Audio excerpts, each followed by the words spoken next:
Hi all. അടുത്ത് നമുക്ക് വരാനിരിക്കുന്ന പരീക്ഷയാണ് IBPS RRB PO and clerk. അതായത് നമുക്ക് ഈ പറയുന്ന നവംബർ മാസം തൊട്ട് നമ്മുടെ എക്സാംസ് സ്റ്റാർട്ട് ചെയ്യാണ്.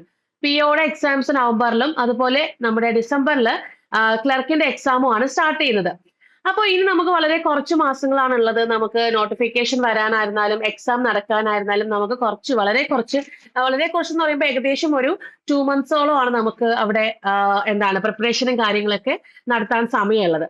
അപ്പോൾ നിങ്ങളിപ്പോ ബാങ്ക് എക്സാമിന് ആദ്യം തന്നെ പ്രിപ്പറേഷൻസ് നടത്തി വരുന്ന ഒരു സ്റ്റുഡന്റ് ആണെന്നുണ്ടെങ്കിൽ നിങ്ങൾക്ക് ജസ്റ്റ് മോക്ക് ടെസ്റ്റുകൾ ചെയ്യുക, അങ്ങനത്തെ കുറേ കാര്യങ്ങൾ നിങ്ങൾ ചെയ്താൽ തന്നെ മതിയാവും. ഇനി നിങ്ങൾ പുതുതായിട്ട് ഇരിക്കുന്ന ഒരു കുട്ടിയാണെങ്കിൽ കൂടിയും നമുക്ക് ഈ ഒരു ടൈം ലിമിറ്റിനുള്ളിൽ വെച്ചിട്ട് നിങ്ങൾക്ക് മാക്സിമം പഠിക്കാവുന്നുള്ളത് പഠിച്ച് നിങ്ങൾക്ക് അറ്റൻഡ് ചെയ്ത് നോക്കാവുന്ന കാര്യങ്ങൾ നമുക്ക് അവിടെ വരുന്നുണ്ട്. ഇനി ഈ ഒരു സെഷൻ എന്തിനാന്ന് വെച്ചാൽ ഇനി ഈ ഒരു ബാങ്ക് എക്സാമിന് വേണ്ടിയിട്ട് പ്രിപ്പയർ ചെയ്യുന്ന കുട്ടികൾക്ക് വേണ്ടിയിട്ടാണ്. അതായത് ബിഗിനേഴ്സ് എന്ന് പറയാം നമുക്ക്.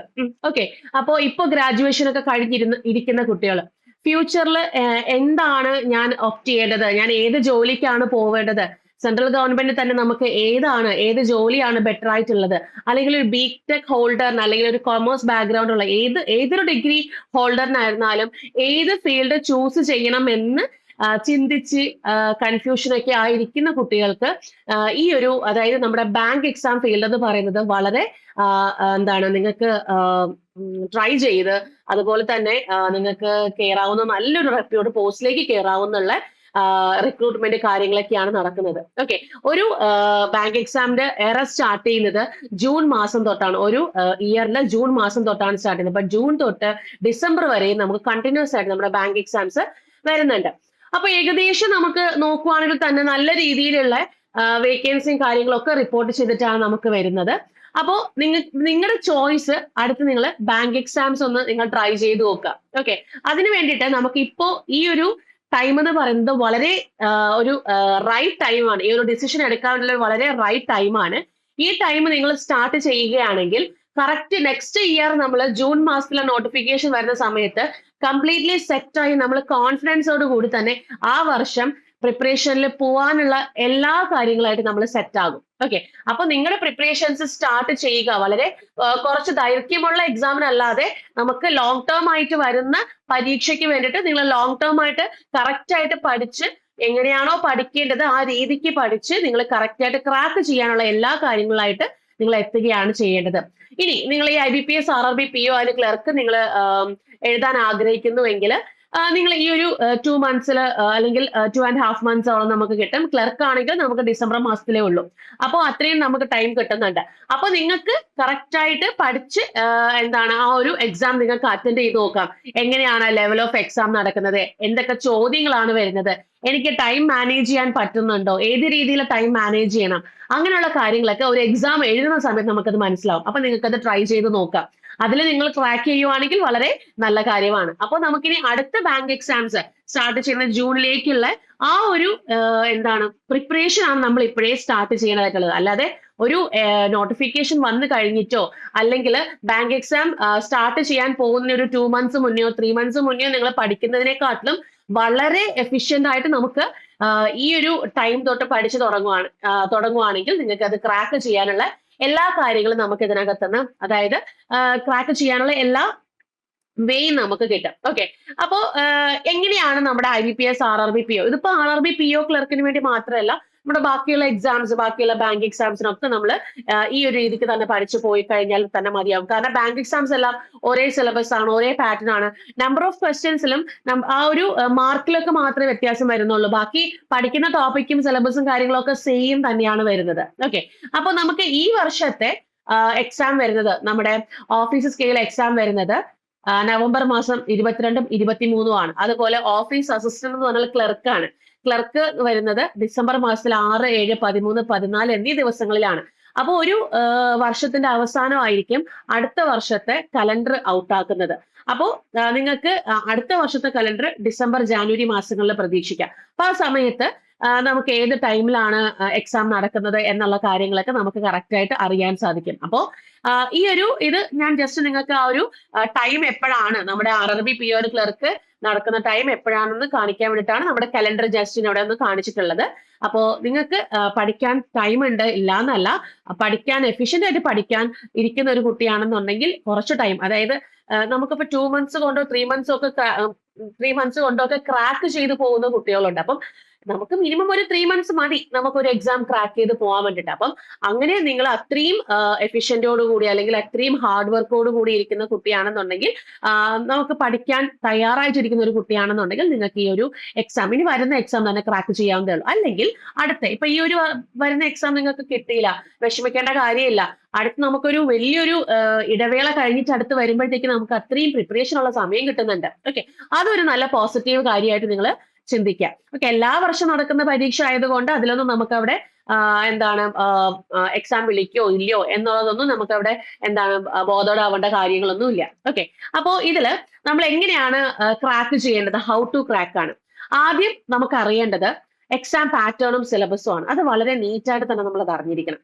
എക്സാം പാറ്റേണും നമ്മുടെ സിലബസും അറിഞ്ഞിരിക്കുക. അതായത് ബേസിക്സ് അതായത് നമ്മുടെ RRBയുടെ ആയിരുന്നാലും ഇപ്പൊ ബാങ്ക് എക്സാംസിന്റെ എക്സാം പാറ്റേണും എന്തൊക്കെ സിലബസ് ആണ്, എന്തൊക്കെ ടോപ്പിക്സ് ആണ്, പ്രിലിംസിലും മെയിൻസിലും എന്തൊക്കെയാണ് വ്യത്യാസം, അങ്ങനെയുള്ള കാര്യങ്ങളൊക്കെ, ആ ഒരു ബേസിക് കാര്യങ്ങളൊക്കെ വളരെ നീറ്റായിട്ട് അറിയാം.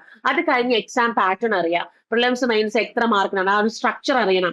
അതുപോലെ എത്ര മാർക്സ് ആണ്, മാർക്കിംഗ് സ്കീം, ടൈം അലോട്ട് ചെയ്ത ഓരോ സെക്ഷനും അലോട്ട് ചെയ്തിരിക്കുന്ന ടൈം, ഈ കാര്യങ്ങളൊക്കെ നമ്മൾ അറിഞ്ഞിരിക്കുക. ആദ്യം നമ്മൾ അത് വേണം അറിയാൻ. ഓക്കെ, അത് കഴിഞ്ഞിട്ട് വേണം നമ്മളൊരു പെർഫെക്റ്റ് സ്റ്റഡി പ്ലാൻ ക്രിയേറ്റ് ചെയ്യാൻ. ബേസിക്സ് കംപ്ലീറ്റ് ചെയ്യാൻ എത്ര നാളെടുക്കും, അപ്പൊ അതുവരെ പഠിക്കേണ്ട സ്റ്റഡി പ്ലാൻ എങ്ങനെയാണ് ക്രിയേറ്റ് ചെയ്യേണ്ടത്, അങ്ങനെയുള്ള ഓരോ സെക്ഷൻസ് വച്ചിട്ട് നമുക്ക് സ്റ്റഡി പ്ലാൻ ക്രിയേറ്റ് ചെയ്യാൻ സാധിക്കും. ഇപ്പൊ QA, റീസണിങ്, അവയർനെസ്, അതുപോലെ കമ്പ്യൂട്ടർ നോളജ്, ഇതൊക്കെയാണ് നമുക്ക് വരുന്നത്. അതിന്റെ കാര്യങ്ങൾ ഞാൻ പറയുന്നുണ്ട്. അപ്പൊ അതിന് ഓരോന്നിനും എത്ര ടൈം അവിടെ കൊടുക്കണം. നിങ്ങളിപ്പോ ഏത് സെക്ഷൻ ആണ് വീക്ക്, ഇപ്പൊ കൊമേഴ്സ് ബാക്ക്ഗ്രൗണ്ടിൽ നിന്ന് വരുന്ന കുട്ടിയാണെന്നുണ്ടെങ്കിൽ മാത്സ് ഇച്ചിരി വീക്ക് ആയിരിക്കും. അപ്പൊ കുറച്ച് ടൈം അവിടെ കൂടുതൽ മാത്സിന് കൊടുക്കേണ്ടതായിട്ട് വരും. ഇനി ബിടെക് ആണെങ്കിൽ നമുക്ക് വലിയ പ്രശ്നമൊന്നുമില്ല. മാത്സും ബിടെക്കും ബാക്കി ഡിഗ്രീസ്, അതായത് മാത്സ് ബാക്ക്ഗ്രൗണ്ട് വരുന്ന ബാക്കി ഡിഗ്രീസിനൊന്നും വലിയ പ്രശ്നം വരില്ല. മാത്സ് അവർക്ക് ഇത്ര ലിമിറ്റഡ് ടൈം കൊടുക്കാം. നമുക്ക് മാത്സിന് ഒരു 2 hour കൊടുക്കാം ഡെയിലി, റീസണിങ് ഒരു 2 hour കൊടുക്കാം. അങ്ങനെ നമുക്ക് ഓരോന്നും കൊടുത്ത് ടോപ്പിക് വൈസ് നമ്മൾ ആ ബേസിക് അല്ലെങ്കിൽ കോൺസെപ്റ്റ് കംപ്ലീറ്റ് ചെയ്യുന്ന രീതിയിൽ നമ്മളത് സ്റ്റഡി പ്ലാൻ ക്രിയേറ്റ് ചെയ്യാം. ഓക്കെ, ഇത് ഡെയിലി റുട്ടീൻ ആയിട്ട് കൺസിസ്റ്റന്റ് ആയിട്ട് തന്നെ ഇത് ചെയ്തു പോകണം. ഇടയ്ക്ക് വെച്ച് ബ്രേക്കോ അല്ലെങ്കിൽ ഇന്നത്തെ ടൈം ടേബിൾ നാളെ പഠിക്കാവുന്നോ അങ്ങനത്തെ കാര്യങ്ങളൊന്നും ചെയ്യരുത്. ഇന്നത്തെ ടൈം ടേബിൾ ഇത് തന്നെ പഠിച്ചു തീർക്കാൻ വേണ്ടിയിട്ട് മാക്സിമം നമ്മൾ ശ്രമിക്കണം. അപ്പോൾ at the end of the day നമുക്കൊരു കോൺഫിഡൻസ് ഉണ്ടായിരിക്കണം. അല്ലെങ്കിൽ നമ്മൾ വിചാരിക്കണം, ഇന്നത്തെ എന്റെ ആ ഒരു ഡെയിലി റുട്ടീൻ ഞാൻ കംപ്ലീറ്റ് ആക്കിയിട്ടുണ്ട്, അപ്പൊ നമുക്ക് സ്വസ്ഥമായിട്ട് കിടന്നുറങ്ങാൻ പറ്റും അല്ലെ. അപ്പം അങ്ങനെയുള്ള ഡെയിലി റുട്ടീൻസ് കറക്റ്റ് ആയിട്ട് അത് ഫോളോ അപ്പ് ചെയ്ത് കൺസിസ്റ്റന്റ് ആയിട്ട് പഠിക്കുക. നമുക്ക് കറക്റ്റ് കൺസിസ്റ്റന്റ് ആയിട്ട് പഠിക്കുകയാണെങ്കിൽ കോൺസെപ്റ്റ് ഒരു 1.5 2 months കൊണ്ട് നമുക്ക് കോൺസെപ്റ്റ് ക്ലിയർ ആക്കാം. അത് കഴിഞ്ഞ് നമ്മുടെ കുഞ്ഞു മോക്ക് ടെസ്റ്റുകൾ പറയുമ്പോൾ ആദ്യം ഡെയിലി ടെസ്റ്റുകളും അതുപോലെ സെഷണൽ ടെസ്റ്റുകളും ടോപ്പിക് വൈസ് ടെസ്റ്റുകളൊക്കെ കഴിഞ്ഞിട്ടാണ് നമ്മൾ മോക്ക് ടെസ്റ്റിലേക്ക് പോകുന്നത്. അങ്ങനെയുള്ള ടെസ്റ്റും കാര്യങ്ങളിലേക്ക് നമുക്ക് പോകാവുന്നതാണ്. നെക്സ്റ്റ് വരുന്നതെന്ന് വെച്ചാല് നമ്മുടെ സ്ട്രാറ്റജിയാണ്. അതായത് ഇപ്പോ ഒരു സ്റ്റഡി സ്ട്രാറ്റജി നമ്മൾ ബിൽഡ് ചെയ്യുക എന്നുള്ളതാണ്. സ്റ്റഡി സ്ട്രാറ്റജി ബിൽഡ് ചെയ്യുക എന്ന് പറഞ്ഞാൽ ക്വാണ്ടിറ്റേറ്റീവ് ആപ്റ്റിറ്റ്യൂഡിൽ എത്ര ടൈം, അതായത് ഓരോ ചാപ്റ്റേഴ്സ്, അത് കോൺസെപ്റ്റ് ക്ലിയർ ചെയ്യാൻ വേണ്ടിട്ട് ഓരോ ചാപ്റ്റേഴ്സ് എങ്ങനെയാണ് ആ ഒരു ബേസിക് സ്ട്രെങ്ത് ചെയ്യുക. നിങ്ങൾക്ക് QAയിൽ ചില ടോപ്പിക്കുകൾ വളരെ സ്ട്രോങ് ആയിരിക്കും, ചില ടോപ്പിക്കുകൾ വീക്ക് ആയിരിക്കും. അപ്പോൾ ഈ വീക്കായ ടോപ്പിക്കിനെ സ്ട്രോങ്ങിനോടൊപ്പം കൊണ്ടെത്തിക്കണം. അതിനുവേണ്ടി ഞാൻ എന്ത് ചെയ്യണം, എന്ത് സ്റ്റഡി സ്ട്രാറ്റജിയാണ് ഞാൻ അവിടെ കൊടുക്കേണ്ടത്, ഞാൻ അത് പഠിച്ചെടുക്കാൻ എത്ര സമയം എനിക്ക് അവിടെ കൊടുക്കണം, അതിനെന്തെങ്കിലും ഈസി ട്രിക്കുകൾ ഉണ്ടോ, അങ്ങനത്തെ കാര്യങ്ങൾ, അങ്ങനത്തെ സ്ട്രാറ്റജീസും കാര്യങ്ങളൊക്കെയാണ് നമ്മൾ അവിടെ എടുക്കേണ്ടത്. ഇപ്പൊ റീസണിങ് ആയാലും ഇംഗ്ലീഷ് ആയാലും ഒക്കെ നമ്മൾ അങ്ങനെ തന്നെയാണ് ചെയ്യുന്നത്. ഇനി നെക്സ്റ്റ് എന്ന് പറയുന്നത് അങ്ങനെ ഒരു സ്റ്റഡി സ്ട്രാറ്റജി നിങ്ങൾ ഫോം ചെയ്തെടുക്കുക. അടുത്ത പ്രാക്ടീസും അനലൈസും ആണ്. പ്രാക്ടീസ് അനലൈസ് എന്ന് പറയുമ്പോഴത്തേക്കും ഇപ്പൊ ഞാൻ പറഞ്ഞു കുഞ്ഞു ഇപ്പൊ നമ്മൾ ഫൗണ്ടേഷൻ കോൺസെപ്റ്റും കാര്യങ്ങളും കഴിയുന്ന സമയത്ത് ഡെയിലി ടെസ്റ്റുകളും ടോപ്പിക് വൈസ് ടെസ്റ്റുകളും സബ്ജക്ട് വൈസ് ടെസ്റ്റുകളും അതുപോലെ സെക്ഷണൽ ടെസ്റ്റുകളും മോക്ക് ടെസ്റ്റുകളിലേക്ക് കടക്കുന്ന സമയത്ത് ഓരോന്ന് ചെയ്യുമ്പോൾ നമുക്കവിടെ തെറ്റ് പറ്റാം, സ്വാഭാവികമാണ്. ആ തെറ്റ് പറ്റുന്നത് അനലൈസ് ചെയ്ത് ആ ഒരു തെറ്റ് എന്തുകൊണ്ട് സംഭവിച്ചു, അല്ലെങ്കിൽ ഞാൻ ആ ഒരു ടോപ്പിക്കിൽ വീക്ക് ആണോ എന്നൊക്കെ നോക്കി അത് കറക്റ്റ് ആയിട്ട് ക്ലാരിഫൈ ചെയ്ത് പഠിച്ച് മുന്നോട്ട് കൊണ്ടുപോവാം. ഇന്ന് നിങ്ങളൊരു 50 മാർക്കിന്റെ ടെസ്റ്റിന് നിങ്ങളൊരു 20 മാർക്കാണ് വാങ്ങിച്ചെങ്കിൽ നാളെ നിങ്ങളൊരു 22 മാർക്ക് വാങ്ങിക്കുക. അതിന്റെ പിറ്റേ ദിവസം നിങ്ങളൊരു 24 മാർക്ക് വാങ്ങിക്കുക. അങ്ങനെ നമ്മൾ ഗ്രാജുവലി എന്ത് ചെയ്യുക, നമുക്ക് എന്താണ് സഡൻ ആയിട്ട് ചെയ്യാൻ പറ്റില്ല. പക്ഷെ ഗ്രാജുവലി നിങ്ങളുടെ ആ ഒരു സ്കോർ ബോർഡ് എന്താണ് കറക്റ്റ് ആയിട്ട് ഉയർത്തി ഉയർത്തി കൊണ്ടുവരാൻ വേണ്ടി ശ്രമിക്കുക. അങ്ങനെ അനാലിസിസ് കറക്റ്റ് ആയിട്ട് ചെയ്യാൻ വേണ്ടിട്ട് ശ്രമിക്കാം. ഈ ഒരു കാര്യമാണ് ഏറ്റവും മെയിൻ ആയിട്ട് ഇതിനകത്ത് പറയാനുള്ളത്. പിന്നെ ബിഗിനേഴ്സിന്റെ ഒരു ടിപ്പ് എന്ന് പറയണം, അല്ലെങ്കിൽ നിങ്ങൾക്ക് എന്ത് ചെയ്താൽ എന്നുള്ളത്. അപ്പൊ കൺസിസ്റ്റൻസി ഞാൻ പറഞ്ഞു, കൺസിസ്റ്റൻസി ആയിരിക്കണം. കൺസിസ്റ്റന്റ് ആയിട്ട് പഠിക്കാൻ റെഡി ആയ കുട്ടികൾക്കാണ് നമുക്ക് സത്യം പറഞ്ഞാൽ ഏതൊരു ജോബ് ആയാലും അങ്ങനെ തന്നെയാണ്. ഒരിടത്ത് പോലും ബ്രേക്ക് വരാണ്ട് കൺസിസ്റ്റന്റ് ആയിട്ട് പഠിക്കുക. എവിടെയെങ്കിലും ബ്രേക്ക് വന്നു കഴിഞ്ഞു, നമ്മളൊരു 10 ദിവസം ബ്രേക്ക് എടുത്തു, വീണ്ടും 11ാമത്തെ ദിവസം നമ്മൾ വീണ്ടും ഇത് സ്റ്റാർട്ട് ചെയ്യണമെങ്കിൽ ബേസിക് തൊട്ട് ഒന്നേം നമ്മൾ സ്റ്റാർട്ട് ചെയ്യുന്ന പോലെ ഇരിക്കും. അപ്പൊ അതൊരു ഗ്യാപ്പ് വരാത്ത രീതിയിൽ നിങ്ങൾ കൺസിസ്റ്റന്റ് ആയിട്ട് പഠിക്കാം. പിന്നെ മിസ്റ്റേക്കിൽ നിന്ന് തന്നെയാണ് പഠിക്കുന്നത്. മിസ്റ്റേക്സ് പറ്റും, നമ്മൾ പഠിക്കുന്ന സമയത്ത് ഒത്തിരി ഒത്തിരി ഒത്തിരി മിസ്റ്റേക്സ് പറ്റും. ആ മിസ്റ്റേക്കിലൂടെ നിങ്ങൾ പഠിക്കാൻ വേണ്ടിയിട്ട് ശ്രമിക്കാം. പിന്നെ കോൺഫിഡന്റ് ആയിട്ട് ഇരിക്കുക. അടുത്ത എക്സാം ഞാൻ ക്രാക്ക് ചെയ്യും എന്നുള്ള ഒറ്റ കോൺഫിഡൻസോട് കൂടി നിങ്ങൾ ഇരിക്കുക. പിന്നെ നമ്മുടെ സ്പീഡ് ആൻഡ് ആക്യുറസിയിൽ നിങ്ങൾ ഫോക്കസ് ചെയ്യണം. ആക്യുറസി എന്ന് പറയുന്നത് നമ്പർ ഓഫ് റോങ് ക്വസ്റ്റ്യൻസിന് ഡിപ്പെൻഡ് ചെയ്തിരിക്കും. ആക്യുറസി എന്ന് പറഞ്ഞാൽ നിങ്ങൾ നമ്പർ ഓഫ് റോങ് ക്വസ്റ്റ്യൻസ് കുറയ്ക്കുന്നത് എത്രത്തോളം കുറയ്ക്കുന്നുവോ അത്രത്തോളം നമ്മൾ ആക്യുറസി കൂടിയിരിക്കും. അപ്പൊ ഇന്ന് നിങ്ങളൊരു പരീക്ഷ എഴുതി, ആ പരീക്ഷയിൽ നിങ്ങളൊരു 10 ക്വസ്റ്റ്യൻ ഒരു ഡെയിലി ടെസ്റ്റാണ് നിങ്ങൾ ചെയ്തത്. അതിൽ നിങ്ങൾ 5 എണ്ണം തെറ്റിച്ചു. ആക്യുറസി അങ്ങ് താഴെ പോവാ ചെയ്യും, ഒരു 70-75% നമ്മൾ അങ്ങ് പോകും. അപ്പോ നിങ്ങൾ അവിടെ നിങ്ങൾക്ക് അറിയാൻ പാടില്ലാത്തൊന്നും നിങ്ങൾ ചെയ്തിട്ടില്ല. ആകെ 5 ക്വസ്റ്റ്യൻസ് നിങ്ങൾ ചെയ്തിട്ടുള്ളൂ, അത് ശരിയാണ്. ബാക്കി 5 നിങ്ങൾ തൊട്ടിട്ടേ ഇല്ല. അപ്പോൾ നമ്മുടെ ആക്യുറസി എപ്പോഴും 95% എബവ് ഇരിക്കും. അപ്പോൾ ഇതിങ്ങനെ ചെയ്യുന്നത് എന്തിനാന്ന് വെച്ചാൽ നമ്മൾ റോങ് ആൻസർ അല്ലെങ്കിൽ നമ്മൾ നെഗറ്റീവ് വരുത്താനുള്ള ആ ഒരു ടെൻഡൻസി നമ്മളിൽ കുറയും. എപ്പോഴും ആക്യുറസി 90% എബവ് കീപ്പ് ചെയ്യാൻ വേണ്ടി ശ്രമിക്കുക.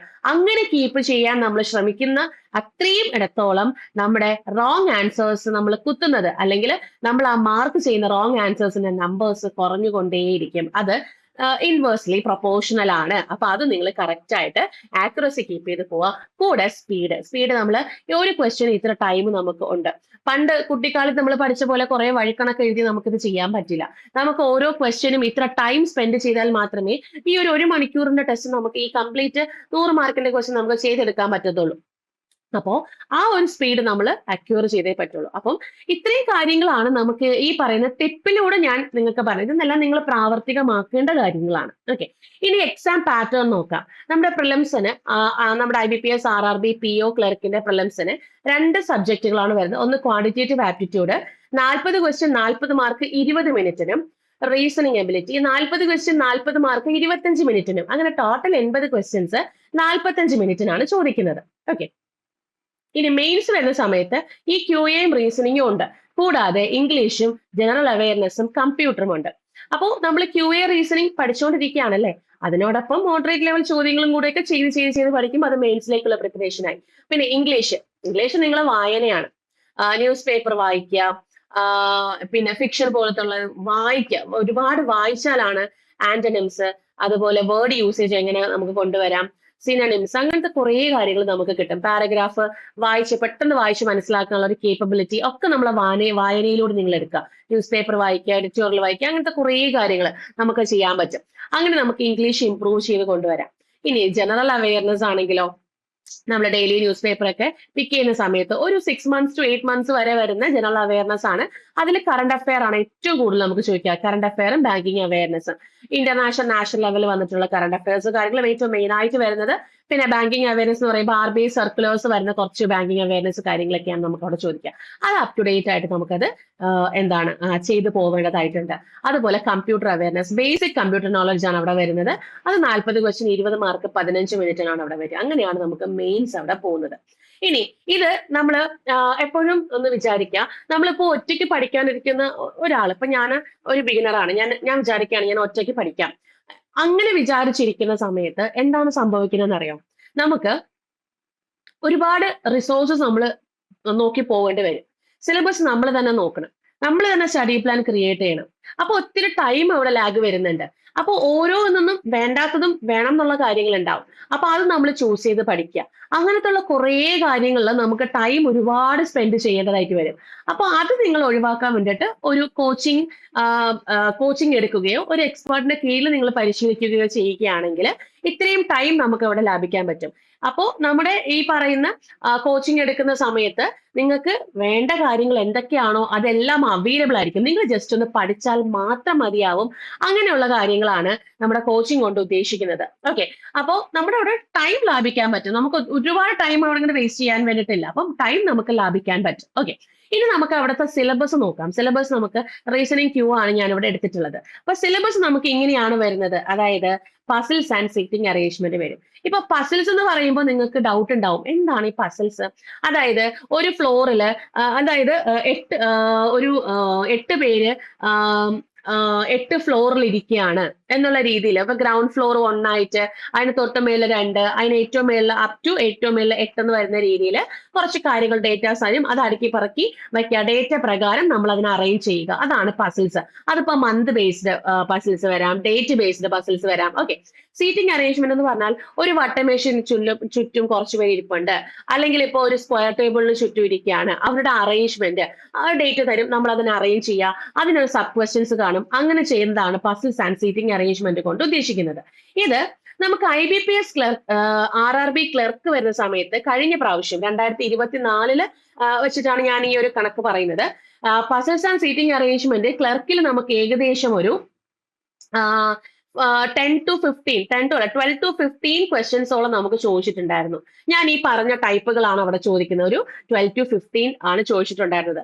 അതുപോലെ PO വന്ന സമയത്ത് നമുക്ക് അവിടെ ചോദിച്ചിട്ടുണ്ടായിരുന്നത് ഏകദേശം ഒരു 23 ക്വസ്റ്റ്യൻസ് അടുപ്പിച്ച് നമുക്ക് അവിടെ ചോദിച്ചിട്ടുണ്ടായിരുന്നു. ഓക്കെ, 23 ക്വസ്റ്റ്യൻസ്, അതായത് പസിൽസും സീറ്റിംഗ് അറേഞ്ച്മെന്റും കൂടെ ചേർത്തിട്ടാണ് അവിടെ പറഞ്ഞിട്ടുള്ളത്. ഓക്കെ, ഇനി നമ്മുടെ ഡിസ്റ്റൻസ് ആൻഡ് ഡയറക്ഷൻ, അതായത് നമ്മുടെ ഡയറക്ഷൻ സെൻസ് ടെസ്റ്റ് ആണ്.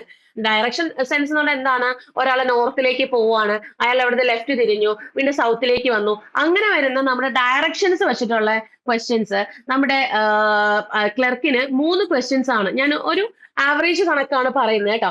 അപ്പൊ ഒരു 3 ക്വസ്റ്റ്യൻസ് ആണ് ചോദിച്ചിട്ടുണ്ടായിരുന്നത് ക്ലർക്കില്.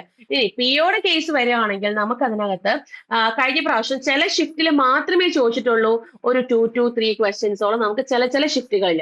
ഇതൊക്കെ അങ്ങോട്ടും ഇങ്ങോട്ടും മാറിയും തിരിഞ്ഞൊക്കെ ഷിഫ്റ്റ് ബേസ് ചെയ്ത് മാറിയും തിരിഞ്ഞൊക്കെ വരാനുള്ള ചാൻസുകൾ ഉണ്ട് കേട്ടോ. ഓക്കെ, പക്ഷെ ഇത് ചോദിക്കില്ല എന്നില്ല, ഏതെങ്കിലുമൊക്കെ ഷിഫ്റ്റുകളിൽ നമുക്ക് ചോദിക്കാം.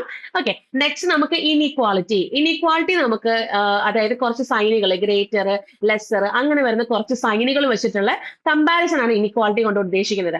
അത് നമുക്ക് 3 ക്വസ്റ്റ്യൻസ് ആണ് നമുക്ക് ഏതിനാണ് നമ്മുടെ ക്ലർക്കിന് ചോദിച്ചിട്ടുണ്ടായിരുന്നത്. അത് പിഒയുടെ കേസ് വന്നപ്പോഴത്തേക്കും 3 ക്വസ്റ്റ്യൻസ്, ഒരു 3 to 5 ആണ്. ചില ഷിഫ്റ്റുകളിൽ 5 ക്വസ്റ്റ്യൻസോളം, ചില ഷിഫ്റ്റുകളിൽ 3 ക്വസ്റ്റ്യൻസോളം, അങ്ങനെയാണ് അവിടെ ചോദിച്ചിട്ടുണ്ടായിരുന്നത്. ഓക്കെ, അടുത്തിനി കോഡിംഗ് ഡീകോഡിംഗ് ആണ്. കോഡിംഗ് ഡീകോഡിംഗ് വന്നപ്പോ 5 ക്വസ്റ്റ്യൻസ് ആണ് ക്ലർക്കിന് ചോദിച്ചിട്ടുണ്ടായിരുന്നത്. അതുപോലെ നമ്മുടെ പിഒയ്ക്ക് ആണെങ്കിൽ 4 ക്വസ്റ്റ്യൻസോളം ചോദിച്ചിട്ടുണ്ടായിരുന്നു. കോഡിംഗ് ഡീകോഡിംഗ് എന്ന് പറഞ്ഞാൽ ഒരു വേർഡ് തന്നിട്ട് അതിനെ കുറച്ച് ലെറ്റേഴ്സിൽ കോഡ് ചെയ്തിരിക്കും, അല്ലെങ്കിൽ ഒരു വേർഡ് തന്നിട്ട് നമ്പേഴ്സിൽ കോഡ് ചെയ്തിരിക്കും. ആ സെയിം പാറ്റേണിൽ നമുക്ക് തന്നിരിക്കുന്ന വേർഡിനെ മാറ്റുക.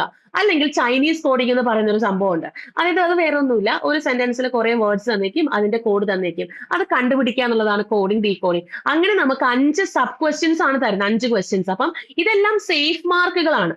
ഇതൊക്കെ എപ്പോഴും ചോദിക്കുന്നതാണ്. അപ്പൊ സേഫ് മാർക്ക് നമുക്ക് മാറ്റിവെക്കാൻ പറ്റുന്ന ചോദ്യങ്ങളാണ്. ഓക്കെ, ഇനി അടുത്ത സിലോജിസം. സിലോജിസം എന്ന് പറഞ്ഞാൽ നമുക്കൊരു പാറ്റേൺ ആയിട്ടുള്ള ഒരു സ്റ്റേറ്റ്മെന്റും കൺക്ലൂഷൻ വരുന്ന രീതിക്കുള്ള ചോദ്യങ്ങളാണ്. അത് ക്ലർക്കിൽ ഒരു 4 ക്വസ്റ്റ്യൻസ് ചോദിച്ചിട്ടുണ്ടായിരുന്നു. അതുപോലെ നമ്മുടെ പിഒയ്ക്ക് ആണെങ്കിലും കഴിഞ്ഞ വർഷം ചില ഷിഫ്റ്റുകൾ നമുക്ക് 4 ചോദ്യങ്ങളൊക്കെ വന്നിട്ടുണ്ടായിരുന്നു. ഓക്കെ, അപ്പോ സിലോജിസം എന്ന് പറഞ്ഞാൽ ഇപ്പോ ഓൾ ARB, സം ARB, അങ്ങനെ വരുന്ന കുറച്ച് സ്റ്റേറ്റ്മെന്റ് തന്നേക്കും. അത് വെൻ ഡയഗ്രാം യൂസ് ചെയ്തിട്ട് വരയ്ക്കാം, എന്നിട്ട് കൺക്ലൂഷൻ അതിൽ നിന്ന് ഫോളോ ചെയ്യുന്നുണ്ടോ എന്ന് ചെക്ക് ചെയ്യണം. അതാണ് സിലോജിസം കൊണ്ട് ഉദ്ദേശിക്കുന്നത്. ഇനി ആൽഫ ന്യൂമറിക് സീരീസ് എന്ന് പറഞ്ഞാൽ കുറെ നമ്പേഴ്സും സിമ്പിൾസും അതുപോലെ ലെറ്റേഴ്സും എല്ലാം ചേർത്തിട്ട് നമുക്ക് സീരീസ് തന്നിരിക്കും. എന്നിട്ട് അതിനകത്ത് നമുക്ക് സബ് ക്വസ്റ്റ്യൻസ് ചോദിക്കാറുണ്ട്. അതായത് ഇപ്പം റൈറ്റിൽ നിന്ന് 5ാമത്തത് എലമെന്റ് ഏതാണ്, അല്ലെങ്കിൽ വവൽസിനെല്ലാം നമ്മൾ ഡ്രോപ്പ് ചെയ്ത് കഴിഞ്ഞാൽ ലെഫ്റ്റിൽ നിന്ന് 3ാമത്തത് ഏതാണ്. അങ്ങനെ വരുന്ന ആൽഫ ന്യൂമറിക് സീരീസ് ക്ലർക്കിന് 5 ക്വസ്റ്റ്യൻസ് നമുക്ക് ചോദിച്ചിട്ടുണ്ടായിരുന്നു. പിഒയ്ക്ക് ചില ഷിഫ്റ്റുകളിൽ 2 ക്വസ്റ്റ്യൻസോളം വന്നിട്ടുണ്ടായിരുന്നു. പിഒയ്ക്ക് ഇങ്ങനെ നിർബന്ധമില്ല, ഇതിൽ നിന്ന് തന്നെ വരണം എന്നുള്ള നിർബന്ധമില്ല. പിഒയ്ക്ക് ഏത് രീതിയിൽ വേണമെങ്കിലും നമുക്ക് ആ ഒരു രീതിക്ക് വരാറുണ്ട്. അപ്പം ചില ഷിഫ്റ്റുകളിൽ 2 ക്വസ്റ്റ്യൻസോളം നമുക്ക് പിഒയ്ക്ക് ചോദിച്ചിട്ടുണ്ടായിരുന്നു. ഇനി ബ്ലഡ് റിലേഷൻ ആണെങ്കിൽ ക്ലർക്കിന് ഒരു ഒറ്റ ചോദ്യമായിരുന്നു. അത് സിംഗിൾ ആയിട്ട് വന്നിട്ടുള്ള ഒരു ചോദ്യം. അതായത് ഒരു സിംഗിൾ സ്റ്റേറ്റ്മെന്റ് ആയിരുന്നു എച്ച് എന്ന് പറയുന്നത്. എക്സാമ്പിൾ പറയുന്നതാണ് കേട്ടോ. എച്ച് എന്ന് പറയുന്നത് എയുടെ ഫാദർ ആണ്. ഇനി എ എന്ന് പറയുന്നത് എന്താണ് എസിന്റെ സൺ ആണ്. അങ്ങനെ വരുന്ന രീതിക്കുള്ള ചോദ്യങ്ങൾ ബ്ലഡ് റിലേഷൻ ഒരൊറ്റ ചോദ്യമാണ് ക്ലർക്കിൽ ചോദിച്ചിട്ടുണ്ടായിരുന്നത്. അത് പിഒയുടെ കേസിൽ വന്നപ്പോൾ രണ്ട് ചോദ്യം എന്ന് പറഞ്ഞാൽ സബ് ക്വസ്റ്റ്യൻ ആയിട്ടാണ് ചോദിച്ചിട്ടുള്ളത്. ഒരു പാരഗ്രാഫ് തന്നിട്ട് അതിന്റെ രണ്ട് സബ് ക്വസ്റ്റ്യൻസ് ആയിട്ടാണ് ചോദിച്ചിട്ടുണ്ടായിരുന്നത്. ഓക്കെ, ഇനി നെക്സ്റ്റ് സിലോജിസം നമ്മൾ പറഞ്ഞല്ലോ. അടുത്ത ഓർഡർ ആൻഡ് റാങ്കിങ് നമുക്ക് ഈ പറഞ്ഞ പോലെ എന്താണ് ഒരു ചോദ്യം വീതം വെച്ചിട്ട് ചില ഷിഫ്റ്റുകളിൽ രണ്ടിലും നമുക്ക് ഓരോ ചോദ്യം വീതം വെച്ചിട്ട് ചില ഷിഫ്റ്റുകൾ നമുക്ക് ചോദിച്ചിട്ടുണ്ടായിരുന്നു. ഓർഡർ ആൻഡ് റാങ്കിങ് ചില ഷിഫ്റ്റുകളിൽ ഇതൊക്കെ ഓരോ ഷിഫ്റ്റുകൾ അനുസരിച്ചിട്ട് മാറിയും തിരിഞ്ഞും ഒക്കെ വരാനുള്ള സാധ്യതയുണ്ട്. പിന്നെ നമുക്ക് ആൽഫ ന്യൂമറിക് സീരീസ് നമ്മൾ പറഞ്ഞിട്ടുണ്ടായിരുന്നു. ഇനി വരുന്നത് മിസലേനിയസ് ക്വസ്റ്റ്യൻസ് ആണ്. മിസലേനിയസ് ക്വസ്റ്റ്യൻസ് എന്ന് പറഞ്ഞാൽ ബാക്കി ഇപ്പോ ഓഡ് മാൻ ഔട്ട്, ഒറ്റയാനെ കണ്ടെത്തുക, ഓഡ് മാൻ ഔട്ട് വരാം, ആൽഫബറ്റ് ടെസ്റ്റ് വരാം. ആൽഫബറ്റ് ടെസ്റ്റ് എന്ന് പറഞ്ഞാല് ഒരു വേർഡ് തന്നിട്ട് അതിലെ കൺസണൻസ് എല്ലാം അടുത്ത ലെറ്റർ ആയിട്ട് മാറ്റുക, വവൽസ് എല്ലാം തൊട്ട് പ്രീവിയസ് ലെറ്റർ ആയിട്ട് മാറ്റുക. എങ്കിൽ പുതുതായിട്ട് ഫോം ചെയ്ത വേർഡിന്റെ റൈറ്റിൽ നിന്ന് അഞ്ചാമത്തെ ലെറ്റർ ഏതാണ്. ഇതൊരു എക്സാമ്പിൾ ഞാൻ പറഞ്ഞതാണ്. ഇങ്ങനെ വരുന്നതാണ് ആൽഫബറ്റ് ടെസ്റ്റുകൾ. അപ്പോൾ ആൽഫബറ്റ് ടെസ്റ്റിൽ ഒരുപാട് ടൈപ്പുകൾ ഉണ്ട്. അങ്ങനെ നമുക്ക് ഓഡ് മാൻ ഔട്ട്, ആൽഫബറ്റ് ടെസ്റ്റ് അങ്ങനെ വരുന്ന മിസ്ലേനിയസ് ആയിട്ട് വരുന്ന അതായത് നമ്മുടെ ലോജിക് വൈസ് നമ്മൾ ചിന്തിക്കാൻ പറ്റുന്ന രീതിയിലുള്ള ചോദ്യങ്ങൾ. ഇപ്പൊ ഒരു എക്സാമ്പിൾ പറയുകയാണെങ്കിൽ ഒരു വേർഡ് തന്നിട്ട് അതിലെ നാലാമത്തെയും അഞ്ചാമത്തെയും ഒന്നാമത്തെയൊക്കെ ലെറ്റർ എടുത്തിട്ട് മീനിങ് ഫുൾ വേർഡ്സ് ഫോം ചെയ്യാൻ പറ്റുന്നുണ്ടോ, അങ്ങനെയുള്ള ചോദ്യങ്ങളൊക്കെ മിസ്ലേനിയസിന് അത് ചോദിക്കാറുണ്ട്. അത് ക്ലർക്കിന് നമുക്കൊരു 6 ചോദ്യങ്ങൾ അടുപ്പിച്ച് ചോദിച്ചിട്ടുണ്ടായിരുന്നു. നമുക്ക് പിഒയ്ക്ക് ആണെങ്കിൽ ഏകദേശം 4 ചോദ്യം അടുപ്പിച്ച് ചോദിച്ചിട്ടുണ്ടായിരുന്നു. അപ്പോ റീസണിംഗ് എന്ന് പറയുന്നത് ഫുൾ മാർക്കും സ്കോർ ചെയ്യാൻ പറ്റുന്ന ഏരിയ തന്നെയാണ്. അത് നിങ്ങൾ എങ്ങനെയാണ് കറക്റ്റ് ആയിട്ട് ചെയ്യാൻ പറ്റുന്നത്, അതായത് നമ്മൾ എങ്ങനെയാണ് അത് കറക്റ്റ് ആയിട്ട് ഇത്ര ടൈമല്ലേ ഉള്ളൂ നമുക്ക്, 20 മിനിറ്റ് 25 മിനിറ്റ് ആണല്ലോ, 25 മിനിറ്റിനുള്ളിൽ വെച്ച് എങ്ങനെയാണ് നമ്മൾ ഇത്രയും നല്ല കറക്റ്റ് ആയിട്ട് ചെയ്യാൻ പറ്റുക. സേഫ് സോണിൽ കയറുന്ന കുറച്ച് ടോപ്പിക്കുകളുണ്ട്. കോഡിംഗ് ഡീകോഡിംഗ് ഒക്കെ പെട്ടെന്ന് ചെയ്യാൻ സാധിക്കും. അതുപോലെ syllogism, inequality, alpha numeric series, അങ്ങനെ വരുന്ന കുറച്ച്, അതായത് ഡിസ്റ്റൻസ് ആൻഡ് ഡിറക്ഷൻ, ഇതൊക്കെ പെട്ടെന്ന് ചെയ്തെടുക്കുക. എന്നിട്ട് ബാക്കി മിസലേനിയസ്, ബ്ലഡ് റിലേഷൻ, ഈ ബാക്കിയുള്ള ചോദ്യങ്ങളും പിന്നീട് നമുക്കത് പെട്ടെന്ന്, അതായത് ബൾക്കായിട്ട് വരുന്നത് ആദ്യം ചെയ്തിട്ട് ഓരോരോ ക്വസ്റ്റ്യൻസ് ആയിട്ട് വരുന്നത് പിന്നെ ചെയ്യാം. എന്നിട്ട് ഏറ്റവും അവസാനം പസിൽസും സീറ്റിംഗ് അറേഞ്ച്മെന്റും ചെയ്യണം. അതായത് ടോട്ടൽ 25 മിനിറ്റ് ആണ് നമുക്ക് വരുന്നത്. അതില് നിങ്ങളൊരു 10 to 15 മിനിറ്റ്, 15 മിനിറ്റ് ഒന്നും എടുക്കരുത് ഈ ഒരു ബൾക്ക് ക്വസ്റ്റ്യൻ ചെയ്യാൻ വേണ്ടിയിട്ട്. 10 to 12 മിനിറ്റ് നിങ്ങൾ എടുക്കുക. അതിനുശേഷം വരുന്ന റിമൈനിങ് ടൈം നിങ്ങൾ പസിൽസ് ആൻഡ് സീറ്റിംഗ് അറേഞ്ച്മെന്റിൽ നിങ്ങൾ കൊടുക്കുക. പസിൽസ് ആൻഡ് സീറ്റിംഗ് അറേഞ്ച്മെന്റ് കൊടുക്കുന്ന സമയത്ത് ആദ്യം നിങ്ങൾ വരച്ചു, കിട്ടിയില്ല എങ്കിൽ അടുത്ത ചോദ്യത്തിലേക്ക് പോവാം. ആ ചോദ്യം വരച്ച് നിങ്ങൾക്ക് കിട്ടുമ്പോൾ ഏത് ചോദ്യമാണ് നിങ്ങൾക്ക് ആദ്യം കിട്ടാത്തത് അത് പിന്നീട് വന്നാൽ മതി. അത് വീണ്ടും വരച്ച് ടൈം കളഞ്ഞ് അടുത്ത ചോദ്യം ചെയ്യാനുള്ള ആ ഒരു ടൈം നിങ്ങൾ അവിടെ കളയരുത്. ഓക്കെ, ഒരു ചോദ്യം ചെയ്തു കിട്ടില്ലെങ്കിൽ നെക്സ്റ്റ് ചോദ്യത്തിലേക്ക് അപ്പൊ തന്നെ ജമ്പ് ചെയ്തോളണം. അത് വീണ്ടും ചെയ്ത് നോക്കാൻ വേണ്ടിയിട്ട് ശ്രമിക്കരുത്.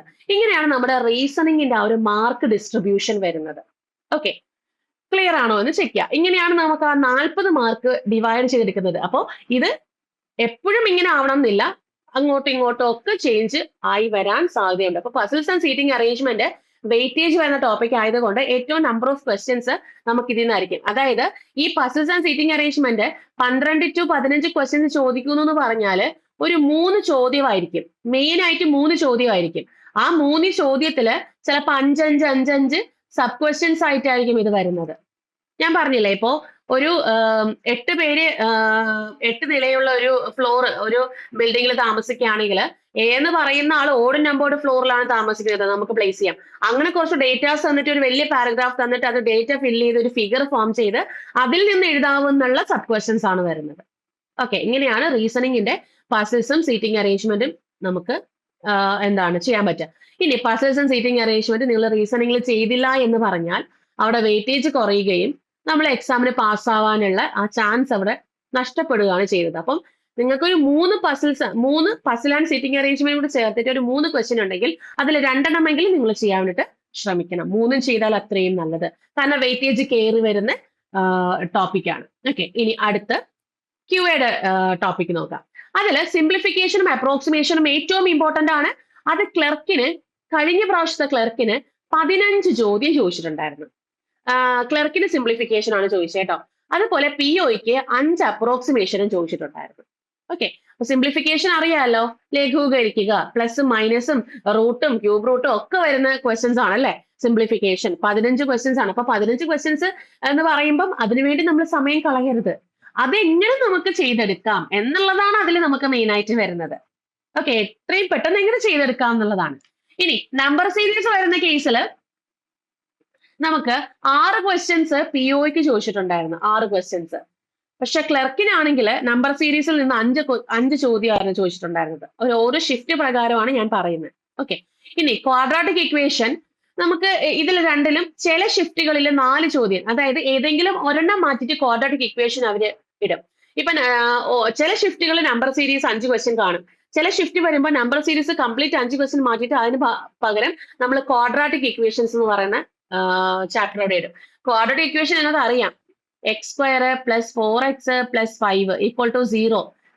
ഇത് വെച്ചിട്ട് എക്സിന്റെ റൂട്ട്സ് കണ്ടുപിടിക്കുന്നത് തന്നെയാണ് ക്വാഡ്രാറ്റിക് ഇക്വേഷൻ. ഓക്കെ, അങ്ങനെ വരുന്ന 4 ചോദ്യങ്ങൾ അടുപ്പിച്ച് നമുക്ക് ചില ഷിഫ്റ്റുകളിൽ രണ്ടിലും നമുക്ക് ചോദിച്ചിട്ടുണ്ടായിരുന്നു. നമ്പർ സീരീസ് അറിയാലോ, മിസ്സിംഗ് നമ്പർ സീരീസും റോങ് നമ്പർ സീരീസും സീരീസ് തന്നെയാണ്. പിന്നെ വരുന്നതാണ് ഏറ്റവും ഇമ്പോർട്ടന്റും വെയിറ്റേജ് കൂടിയ ടോപ്പിക് DI, ഡേറ്റ ഇന്റർപ്രിട്ടേഷൻ. കുറച്ച് ചാർട്ടുകൾ തന്നേക്കും, പൈ ചാർട്ട് ആവാം, ബാർ ഗ്രാഫ് ആവാം, ലൈൻ ഗ്രാഫ് ആവാം, അങ്ങനെ കുറച്ച് ചാർട്ടുകൾ തന്നിട്ട് അതിന് സബ് ക്വസ്റ്റ്യൻസ് ആയിട്ട് 5ഓ 6ഓ ഒക്കെ ചോദ്യങ്ങൾ ചോദിക്കാം. അങ്ങനെ ടോട്ടൽ ഒരു 3 ക്വസ്റ്റ്യൻ നമുക്ക് ചോദിക്കാറുണ്ട്. ഏതിനാണ് നമ്മുടെ POയ്ക്ക് നമുക്ക് ഒരു 3 ചോദ്യങ്ങൾ നമുക്ക് വന്നിട്ടുണ്ട് കഴിഞ്ഞ പ്രാവശ്യം. അതുപോലെ ക്ലർക്ക് വരുന്ന സമയത്ത് നമുക്ക് 2 ചോദ്യം. ഈ 2 ചോദ്യം 3 ചോദ്യത്തിൽ നിന്നും 15 ക്വസ്റ്റ്യൻസും 2 ചോദ്യത്തിൽ നിന്നും 10 ക്വസ്റ്റ്യൻസ് ആണ് വന്നിട്ടുള്ളത്. അതായത് സബ് ക്വസ്റ്റ്യൻസ് ആണ്. ഓക്കെ, DIയില് നമ്മുടെ POയ്ക്ക് എപ്പോഴും ചോദിക്കുന്ന ഒരു DI ആണ് കേസ്ലെറ്റ് DI. കേസ്ലെറ്റ് DI എന്ന് പറഞ്ഞാൽ അത് POയ്ക്കാണ് മെയിൻ ആയിട്ട് കണ്ടിട്ടുള്ളത്. ചിലപ്പോൾ നമുക്ക് ക്ലർക്കിനും ചോദിക്കാറുണ്ട്. പാരഗ്രാഫ് തന്നിരിക്കും, ആ പാരഗ്രാഫ് സോർട്ട് ചെയ്ത് അതിനെ ഒരു ഗ്രാഫായിട്ട് മാറ്റിയിട്ട് അതിൽ നിന്ന് ചോദ്യങ്ങൾ കണ്ടുപിടിക്കാം, അല്ല ചോദ്യങ്ങളുടെ ആൻസർ കണ്ടുപിടിക്കാം. അതാണ് പാരഗ്രാഫ് തന്നെ. അവിടെ നമുക്ക് കറക്റ്റ് DIയുടെ ചാർട്ട് തന്നിരിക്കില്ല, പാരഗ്രാഫ് ആയിരിക്കും. അതിൽ നിന്ന് നമ്മളൊരു ടേബിൾ ഫോം ചെയ്യുക, എന്നിട്ട് നമുക്ക് ആൻസേഴ്സ് കണ്ടുപിടിക്കുക. അതാണ് കേസിലെ DI എന്ന് പറയുന്നത്. ഇനി നമുക്ക് റേഷ്യോ ആൻഡ് പ്രൊപ്പോർഷൻ. ഇനി വരുന്ന കംപ്ലീറ്റും അരിത്തമെറ്റിക് ആണ്. നമ്മൾ ചെറിയ പ്രായത്തിലേ പഠിച്ചിട്ടുള്ള അരിത്തമെറ്റിക് സെഷൻസ് ആണ്. റേഷ്യോ ആൻഡ് പ്രൊപ്പോർഷനിൽ നിന്ന് ഒരു ചോദ്യം, അത് രണ്ടിലും. ഇപ്പോ ഇവൻ നമ്മുടെ POയ്ക്കായിരുന്നാലും ക്ലർക്കിനായിരുന്നാലും ഇതെല്ലാം ഓരോ ചോദ്യങ്ങൾ വെച്ചിട്ടാണ് വന്നിട്ടുള്ളത്. അതുപോലെ ആവറേജിൽ നിന്ന് 1, പെർസെന്റേജിൽ നിന്ന് ചില ഷിഫ്റ്റുകളിൽ 2 ചോദ്യം വരെ ചോദിച്ചിട്ടുണ്ട്. ടൈം ആൻഡ് വർക്കിൽ നിന്ന് ഒരു ചോദ്യം, ടൈം ആൻഡ് ഡിസ്റ്റൻസിൽ നിന്ന് ഒരു ചോദ്യം, അതുപോലെ ട്രെയിൻസിൽ നിന്ന് ഒരു ചോദ്യം, ബോട്ട്സ് ആൻഡ് സ്ട്രീംസിൽ നിന്ന് ഒരു ചോദ്യം, SICI സിമ്പിൾ ഇൻട്രസ്റ്റും കോമ്പൗണ്ട് ഇൻട്രസ്റ്റും ഒരു ചോദ്യം, പ്രോഫിറ്റ് ആൻഡ് ലോസിൽ നിന്ന് ഒരു ചോദ്യം, ഏജസിൽ നിന്ന് ഒരു ചോദ്യം, പാർട്ട്ണർഷിപ്പിൽ നിന്ന് ഒരു ചോദ്യം, മെൻസുറേഷനിൽ നിന്ന് ഒരു ചോദ്യം, പെർമ്യൂട്ടേഷൻ ആൻഡ് കോമ്പിനേഷനിൽ POയ്ക്ക് നമുക്ക് ചോദിക്കാറുണ്ട് ഒരു ചോദ്യം. ക്ലർക്കിന് നമുക്ക് അങ്ങനെ വരാറില്ല. ഡേറ്റ സഫിഷ്യൻസി മെയിൻലി നമ്മുടെ മെയിൻസിനാണ് വരാറുള്ളത്. പിന്നെ ചില ഷിഫ്റ്റുകളിൽ ഡേറ്റ സഫിഷ്യൻസിയിൽ ഒരു ചോദ്യം POയ്ക്ക് ചോദിക്കാറുണ്ട്. ഓക്കെ, അപ്പൊ ഇത് എങ്ങനെയാണ് ഈ ഒരു മാർക്ക് ഡിസ്ട്രിബ്യൂഷൻ നമ്മുടെ QAക്ക് വരുന്നത്? ഇതിൽ അരിത്തമെറ്റിക് സെഷൻ നമുക്ക് അറിയാവുന്ന ടോപ്പിക് നമ്മൾ പഠിക്കുമ്പോൾ അരിത്തമെറ്റിക് സെഷൻ തൊട്ടാണ് പഠിക്കുന്നത്. അപ്പം ratio and proportion, average, percentage, ages, partnership, ഇതെല്ലാം നമുക്ക് ബേസിക് ആയിട്ട് വരുന്ന കാര്യങ്ങളാണ്. ഇതിൽ നിന്നൊക്കെയുള്ള ചോദ്യങ്ങൾ നമുക്ക് മസ്റ്റ് ആയിട്ടും ചെയ്യാൻ അറിഞ്ഞിരിക്കണം. ഓക്കെ, അത് നിങ്ങൾ ചെയ്തിരിക്കണം.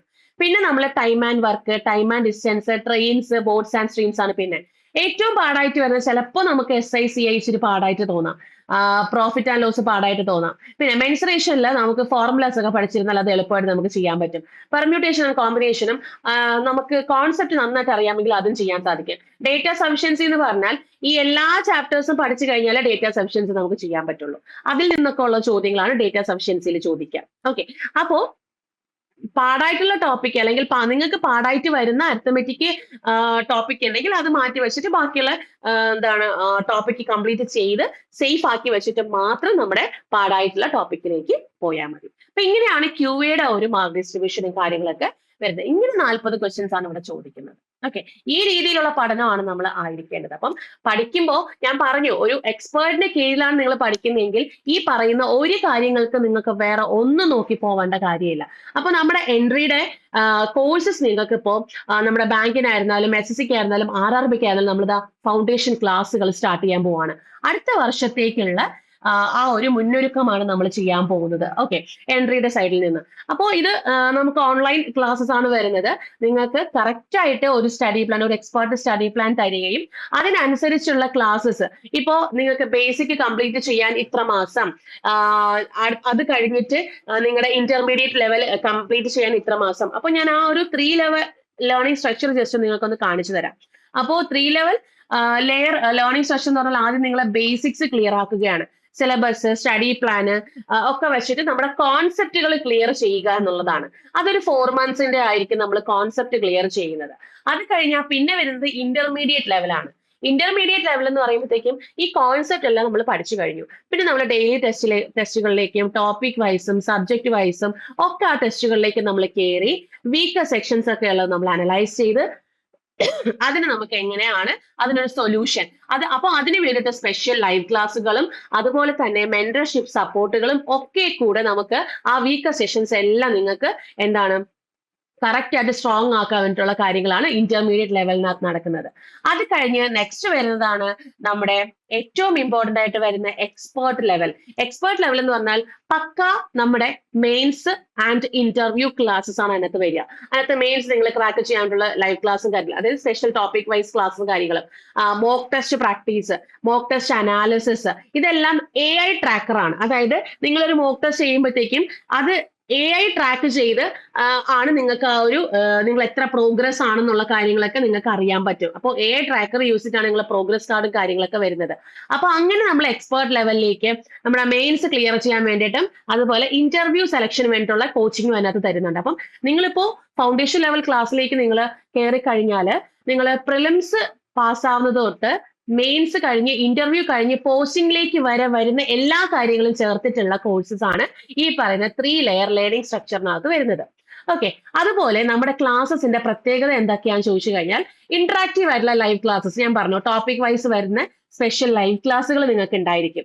കൂടാതെ ഡൗട്ട് ക്ലിയറൻസ് സെഷൻസ് ഉണ്ടായിരിക്കും. അതായത് നിങ്ങൾക്ക് ഒരു ടോപ്പിക്കിൽ ഡൗട്ട് വന്നു അല്ലെങ്കിൽ ഒരു ക്വസ്റ്റിന് ഡൗട്ട് വന്നു, ആ ഡൗട്ട് ക്ലിയർ ചെയ്യാൻ വേണ്ടിയിട്ട് നിങ്ങൾക്ക് മെന്റേഴ്സ് ഉണ്ടാവും, അതുപോലെ നിങ്ങൾക്ക് ടീച്ചേഴ്സ് ഉണ്ടാവും, അവരോടത്ത് ചോദിക്കാൻ വേണ്ടി നിങ്ങൾക്ക് സെഷൻസ് ഉണ്ടാവും. അങ്ങനെ ഡൗട്ട് ക്ലിയറൻസ് സെഷൻസും കാര്യങ്ങളൊക്കെ അവൈലബിൾ ആണ്. പിന്നെ വിഷ്വലൈസേഷൻ ബേസ്ഡ് ആണ്. ചില ക്ലാസ്സസ്, ഇപ്പോ എക്സാമ്പിൾ പറയുകയാണെങ്കിൽ പെർമ്യൂട്ടേഷന്റെ ഒരു ക്ലാസ് എടുക്കുകയാണെങ്കിൽ അല്ലെങ്കിൽ നമ്മുടെ സിറ്റിംഗ് അറേഞ്ച്മെന്റ് എടുക്കുകയാണെങ്കിൽ അത് വിഷ്വലൈസേഷൻ ചെയ്ത് പഠിച്ചാൽ എങ്ങനെയായിരിക്കും? അതായത് ഒരു വട്ടമേശ വരച്ചു, അതിൽ 8 പേരുടെ അറേഞ്ച്മെന്റ്, അത് നമ്മൾ കണ്ടു പഠിക്കുകയാണ്, വിഷ്വലൈസ് ചെയ്ത് പഠിക്കുകയാണ്. അങ്ങനത്തെ topic wise visualisation based classes നിങ്ങൾക്ക് അവൈലബിൾ ആണ്. കൂടാണ്ട് തന്നെ നമുക്ക് മെന്റർഷിപ്പ് സപ്പോർട്ട്, അത് ഡ്യുവൽ മെന്റർഷിപ്പ് സപ്പോർട്ടാണ് നിങ്ങൾക്ക് അവിടെ കൊടുക്കുന്നത്. അപ്പം നിങ്ങൾ വൺസ് ബേസിക് ലെവലിലേക്ക് അല്ലെങ്കിൽ നമ്മുടെ കോഴ്സ് പർച്ചേസ് ചെയ്ത് കഴിഞ്ഞാൽ അപ്പോൾ തൊട്ട് നിങ്ങൾക്ക് മെന്റർ സപ്പോർട്ടിങ് ഉണ്ടാവും. എപ്പോഴും വരെയാണ്? നിങ്ങൾ ജോലിയിൽ കയറുന്നത് വരെയും നിങ്ങൾക്ക് മെന്റർഷിപ്പ് സപ്പോർട്ട് അവിടെ ഉണ്ടായിരിക്കും. അപ്പോൾ ഡ്യുവൽ മെന്റർഷിപ്പ് സപ്പോർട്ട് നിങ്ങൾക്ക് ഫുൾ നിങ്ങൾക്ക് ഉണ്ടായിരിക്കുന്നതാണ്. കൂടാതെ നമ്മുടെ സ്റ്റഡി പ്ലാൻസ്, ഞാൻ പറഞ്ഞു എക്സ്പേർട്ട് ക്രിയേറ്റ് ചെയ്ത് തരുന്ന സ്റ്റഡി പ്ലാൻസ് ആണ്. ആ സ്റ്റഡി പ്ലാൻ തന്നെ നിങ്ങൾ കറക്റ്റ് ആയിട്ട് ഫോളോ ചെയ്ത് കഴിഞ്ഞാൽ നമ്മൾ ക്രാക്ക് ചെയ്യാനുള്ള പെർസെന്റൈൽ 100% ആണ്. ഓക്കെ, ഇനി നെക്സ്റ്റ് എന്ന് പറയുന്നത് നമ്മുടെ മോക്ക് ടെസ്റ്റ്. മോക്ക് ടെസ്റ്റ് എന്ന് പറയുമ്പോഴത്തേക്ക് നിങ്ങൾക്ക് അൺലിമിറ്റഡ് ആയിട്ട് വരുന്ന മോക്ക് ടെസ്റ്റുകൾ ഉണ്ട്. ഇനി നമുക്ക് അടുത്ത് വരാൻ പോകുന്ന പരീക്ഷ എന്ന് പറയുന്നത് ഒത്തിരി, അതായത് ഇപ്പൊ നമുക്ക് നോക്കുകയാണെങ്കിൽ ഇൻഷുറൻസ് പരീക്ഷകളുണ്ട്, അതുപോലെ ബാങ്ക് എക്സാമുകളുണ്ട്. ഇനി വരാനിരിക്കുന്നത്, അതായത് നെക്സ്റ്റ് ഇയറിലത്തേക്ക് ഇരിക്കുന്നത് ഏകദേശം നമുക്ക് നോക്കാം 10+ നമുക്ക് ബാങ്കിന് മാത്രമായിട്ട് വരുന്നുണ്ട്, 10+ എക്സാംസ് നമുക്ക് വരുന്നുണ്ട്. അപ്പോ അതെല്ലാം ക്ലിയർ ചെയ്യാൻ വേണ്ടിയിട്ട് നിങ്ങൾക്ക് ഏകദേശം ഒരു 2.5 ലക്ഷം ക്വസ്റ്റ്യൻസ് നിങ്ങൾക്ക് പ്രാക്ടീസ് ചെയ്യാൻ വേണ്ടിയിട്ട് കിട്ടും. ഇതെല്ലാം നമ്മുടെ കോഴ്സിനകത്ത് ഉൾപ്പെടുത്തിയിട്ടുള്ളതാണ്. അപ്പം അത് മോക്ക് ടെസ്റ്റ് വഴിയും ഒക്കെയാണ് നിങ്ങൾക്ക് കിട്ടുക. അപ്പം അൾട്ടിമേറ്റ് ആയിട്ട് വരുന്ന അല്ലെങ്കിൽ അൺലിമിറ്റഡ് ആയിട്ട് വരുന്ന എന്താണ് മോക്ക് ടെസ്റ്റും കാര്യങ്ങളും ഒക്കെ നിങ്ങൾക്ക് ഈ ഒരു ക്ലാസ് ഫീച്ചേഴ്സിനകത്ത് വരുന്നതാണ്. അപ്പം ഈ ഒരു കോഴ്സ് നിങ്ങൾ പർച്ചേസ് ചെയ്യണം എന്നുണ്ടെങ്കിൽ ഇപ്പൊ നിങ്ങൾ പർച്ചേസ് ചെയ്യുക. കാരണം നമുക്കിപ്പോ ഓണം ഓഫർ നടക്കുകയാണ്. ഓക്കെ, ലിമിറ്റഡ് ഓഫർ ആണ്. ഓണം കഴിയുമ്പോഴേക്കും നമ്മുടെ ഈ ഓഫർ കാര്യങ്ങളൊക്കെ അവസാനിക്കും. 40% നമ്മുടെ ഫൗണ്ടേഷൻ കോഴ്സസിന് നിങ്ങൾക്ക് അവൈലബിൾ ആക്കിയിട്ടുള്ളത്. അതായത് ഇപ്പൊ SSC ആയിരുന്നാലും RRB ആയിരുന്നാലും ബാങ്കിങ് കോഴ്സ് ആയിരുന്നാലും നിങ്ങൾക്ക് 40% വിത്ത് വേറെ ആഡ് ഓൺ ബെനിഫിറ്റ്സും കാര്യങ്ങളൊക്കെ വരുന്നുണ്ട്. ഇപ്പൊ സ്റ്റഡി മെറ്റീരിയൽസ് നിങ്ങൾക്ക് അതിനകത്ത് എന്താണ് നൽകിയിട്ടുണ്ടായിരിക്കും. അങ്ങനെയുള്ള എല്ലാ കാര്യങ്ങളും അതിനകത്ത് നിങ്ങൾക്ക് പ്രൊവൈഡ് ചെയ്യും. കൂടെ 40% ഓഫറും ഉണ്ട്. അപ്പൊ ഇതിനകത്ത് ലൈവ് പ്ലസ് റെക്കോർഡ് ക്ലാസ് ഉണ്ടാവും, മെന്റർ സപ്പോർട്ട് ഉണ്ടാവും, മോക്ക് ടെസ്റ്റുകൾ ഉണ്ടാവും, ഡൗട്ട് ക്ലിയറൻസ് സെഷൻസ് ഉണ്ടാവും, വീക്ക് ഏരിയ ഫോക്കസ് സെഷൻസ് ഉണ്ടാവും. അപ്പൊ ജോയിൻ ചെയ്യാൻ താല്പര്യമുള്ളവർ എത്രയും പെട്ടെന്ന് ജോയിൻ ചെയ്തോളൂ. ഇനി നമ്മുടെ കോഴ്സിനെ പറ്റി ഡീറ്റെയിൽ ആയിട്ട് നിങ്ങൾക്ക് അറിയണമെന്നുണ്ടെങ്കിൽ ഈ കാണുന്ന നമ്പറിലേക്ക് നിങ്ങൾക്ക് വിളിച്ച് എൻക്വയറി നടത്താവുന്നതാണ്. 7736122215 എന്ന നമ്പറിലേക്ക് നിങ്ങൾക്ക് വിളിച്ച് കോൺടാക്ട് ചെയ്യാം. അപ്പോൾ ഞാൻ ഇന്നിപ്പോ ഇത്രയും പറഞ്ഞ കാര്യങ്ങൾ ഒരു ബിഗിനറിന് വേണ്ടിയിട്ട്, അല്ലെങ്കിൽ ഇപ്പോൾ നിങ്ങൾ എക്സാമിന് വേണ്ടിയിട്ട് തയ്യാറെടുക്കുന്ന കുട്ടികൾക്ക് വേണ്ടിയിട്ടുള്ള കാര്യങ്ങളാണ് ഞാൻ ഇത്രയും കാര്യങ്ങൾ പറഞ്ഞത്. അപ്പൊ നിങ്ങൾ ഈ രീതിയിൽ തന്നെ പഠിച്ച് പോവാൻ വേണ്ടിയിട്ട് ശ്രമിക്കുക കേട്ടോ. അപ്പൊ ഇത് കാര്യമായിട്ട് തന്നെ എടുക്കുക. നമ്മുടെ ഫ്യൂച്ചറാണ്, നമ്മുടെ ഫ്യൂച്ചർ നമ്മൾ കളറാക്കുക എന്നുള്ളതാണ്. അപ്പം അതിന് വേണ്ടിയിട്ടുള്ള എല്ലാ സപ്പോർട്ടും എൻട്രിയുടെ ഭാഗത്തു നിന്നുണ്ടായിരിക്കും. നിങ്ങൾക്ക് എല്ലാ ക്ലാസ്സും കാര്യങ്ങളും ഒക്കെ നമ്മൾ സെറ്റാണ്. നിങ്ങൾ ജോയിൻ ചെയ്താൽ മാത്രം മതിയായിരിക്കും. കറക്റ്റ് നമ്മൾ പറയുന്ന രീതിയിൽ നിങ്ങൾ പഠിച്ചു പോവാം. അപ്പൊ നമുക്ക് ജോലിയിൽ എന്തായാലും നമ്മൾ ഡ്രീം ചെയ്ത ജോലി നമുക്ക് എന്ത് ചെയ്യാൻ പറ്റും, നമുക്ക് നേടാൻ സാധിക്കും. ഓക്കെ, അപ്പൊ എല്ലാവർക്കും ഈ ഒരു വർഷം, അതായത് ഈ ഒരു ഓണം എല്ലാവർക്കും ഞാൻ ആശംസിക്കുകയാണ്. നന്മ നിറഞ്ഞ ഓണാശംസകൾ എല്ലാവർക്കും. അതുപോലെ തന്നെ അടുത്ത ഓണം ആവുമ്പോഴത്തേക്കും നിങ്ങളുടെ ഒരു സന്തോഷ വാർത്ത നിങ്ങൾ അറിയിക്കുക എന്നുള്ളതാണ് എൻ്റെ ഒരു പ്രാർത്ഥന. അടുത്ത ഓണത്തിന് നിങ്ങൾ നല്ലൊരു റെപ്യൂട്ട് ആയിട്ടുള്ള ഒരു പോസ്റ്റിലേക്ക് കയറുക എന്നുള്ളതാണ്. അല്ലെങ്കിൽ ക്രാക്ക് ചെയ്യുക, ഞാൻ മെയിൻസ് ക്രാക്ക് ചെയ്തു എന്ന് കേൾക്കുന്ന പോലത്തെ സന്തോഷം ഞങ്ങൾക്ക് വേറെ ഒന്നുമില്ലല്ലോ. അപ്പം അങ്ങനെ ഒരു ഒരു സാധ്യമാകട്ടെ എന്ന് ഞാൻ പ്രാർത്ഥിക്കുന്നു. അപ്പൊ നമുക്ക് ഈ ഓണം എന്തായാലും അടിച്ചു പൊളിക്കാം. അടുത്ത ഓണം നമുക്ക് നമ്മള് സ്വപ്നം കണ്ട ജോലി നമുക്ക് നേടാൻ വേണ്ടിയിട്ട് സാധിക്കട്ടെ കേട്ടോ. ഓക്കെ, അപ്പോ ഞാൻ എന്തായാലും ഇവിടെ വെച്ച് വൈൻഡപ്പ് ചെയ്യാണ്. നമുക്ക് അടുത്ത ക്ലാസ്സിൽ വീണ്ടും കണ്ടുമുട്ടാം. അതുവരേക്കും താങ്ക് യു, ബൈ.